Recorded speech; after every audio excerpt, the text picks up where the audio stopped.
Bulletin का आगाज अहम खबर के साथ। कल मुल्क भर में ज़िमनी इंतखाब का मैदान सजेगा।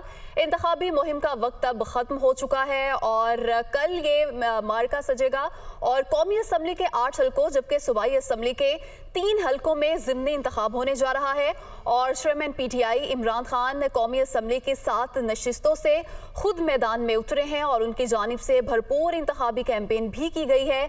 कराची की बात की जाए तो कराची के 2 हल्कों में ज़िमनी इंतखाबात के लिए कल पोलिंग होने जा रही है और जो हल्के हैं हल्का NA 239 और 237 में ज़िमनी इंतखाब के सामान की तरसील का अमल भी कुछ ही देर में शुरू हो जाएगा और सियासी गहमा गहमी उरूज पर पहुंच गई है। और कराची के बाद अगर मुल्तान की बात की जाए तो मुल्तान के हल्के से चेयरमैन PTI इमरान खान मैदान में नहीं आए। यहाँ पर शाह महमूद कुरैशी की साहबजादी और यूसुफ रजा गिलानी का बेटा मैदान में है। हमारे नुमाइंदे भी हमारे साथ मौजूद हैं, उनके साथ तमाम तर सूरत हाल के हवाले से बात करेंगे, कराची के हवाले से बात करेंगे। लियाकत अली राना हमारे साथ मौजूद हैं, जबकि मुल्तान से नुमान खान बाबर ने हमें ज्वाइन किया है। पेशावर के हल्के में जो इंतखाब होने जा रहा है उस हवाले से बात करेंगे। जाकिरुल्लाह हमारे साथ मौजूद है।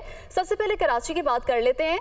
लियाकत अली राना, बताइएगा कराची के 2 हल्के हैं जहां पर ज़िमनी इंतखाब होने जा रहा है, कैसी तैयारियां हैं और कैसी कैंपेन की गई है?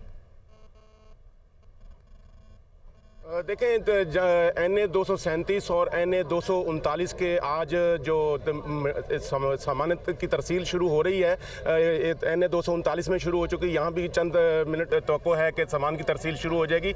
इलेक्शन कमीशन ने अपनी तरफ से मुकम्मल तैयारियाँ की हैं और इलेक्शन कमीशन का ये भी दावा है कि उन्होंने फुल प्रूफ इंतजाम किए हैं, जबकि तमाम जो पोलिंग स्टेशन हैं वहाँ बुनियादी सहूलतें फराहम की गई हैं। लेकिन हम यहाँ देख रहे हैं कि जहाँ NA 237 के सामान की तरसील शुरू हो रही है वहाँ सुबह तकरीबन 9 बजे प्रिजाइडिंग अफसरान और दीगर पोलिंग स्टाफ को बुलाया गया था, लेकिन यहाँ बिजली और पानी का इंतज़ाम नहीं है। लोग जो प्रिजाइडिंग अफसरान हैं जो वो सुबह से गर्मी में बैठे हुए हैं कि पंखे का इंतज़ाम नहीं है। NRO का जो RO है उनका कहना कि कुछ देर में यहाँ बिजली और पंखों का इंतज़ाम हो जाएंगे। अच्छा, जहाँ तक सामान की तरसील का ताल्लुक है तो पुलिस और रेंजर्स की यहाँ भारी नफरी तैनात की गई है। यहाँ पुलिस और रेंजर की मौजूदगी में जो RO जो प्रिजाइडिंग अफसरान हैं उनको सामान फराहम किया जाएगा और वो बसेस में मुतलका पोलिंग स्टेशन में जाएंगे। पुलिस और रेंजर्स की निगरानी में वहाँ रात भी वहीं गुजारेंगे। जो शाहनवाज बरोई साहब हैं जो रिटर्निंग अफीसर इस हल्के के, उनका कहना कि NA 237 के जो सामान की तरसील है उसका इंतज़ाम जो काम है 3 बजे तक मुकम्मल हो जाएगा और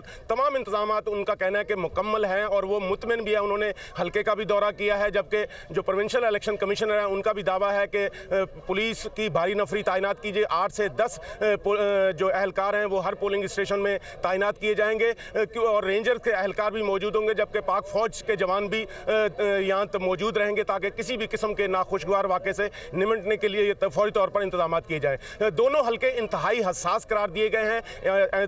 तहरीक इंसाफ के सरबरा इमरान खान खुद इन हल्कों से तहरीक इंसाफ के उम्मीदवार हैं। NA 237 में 2,94,000 से ज़ायद वोटर्स हैं, जबकि इस हल्के में इमरान खान का मुकाबला पाकिस्तान पीपल्स पार्टी के उम्मीदवार अब्दुल हकीम बलोच से है, जो इस हल्के से पहले भी 2 से 3 मरतबा कामयाब हो चुके हैं। इस हल्के में तवक्को है कि इमरान खान को बड़ा टफ टाइम मिलेगा और जबकि NA 239 में इमरान खान का मुकाबला MKM के जो नैयर रजा हैं उनसे मुकाबला, लेकिन इस वक्त सूरत हाल वहाँ यकसर मुख्तलिफ नज़र आ रही है। अगर सर्वे किया जा रहा है तो उसमें इमरान खान को बड़ी सपोर्ट है और लग रहा है कि वहाँ इमरान खान को कामयाबी हासिल हो जाएगी। लेकिन जो इंतजाम हैं इलेक्शन कमीशन का कहना है वो मुकम्मल कर लिए गए हैं और आज शाम तक तमाम सामान की तरसील मुकम्मल हो जाएगी और कल सुबह 8 बजे से शाम 5 बजे तक पोलिंग का अमल जारी रहेगा।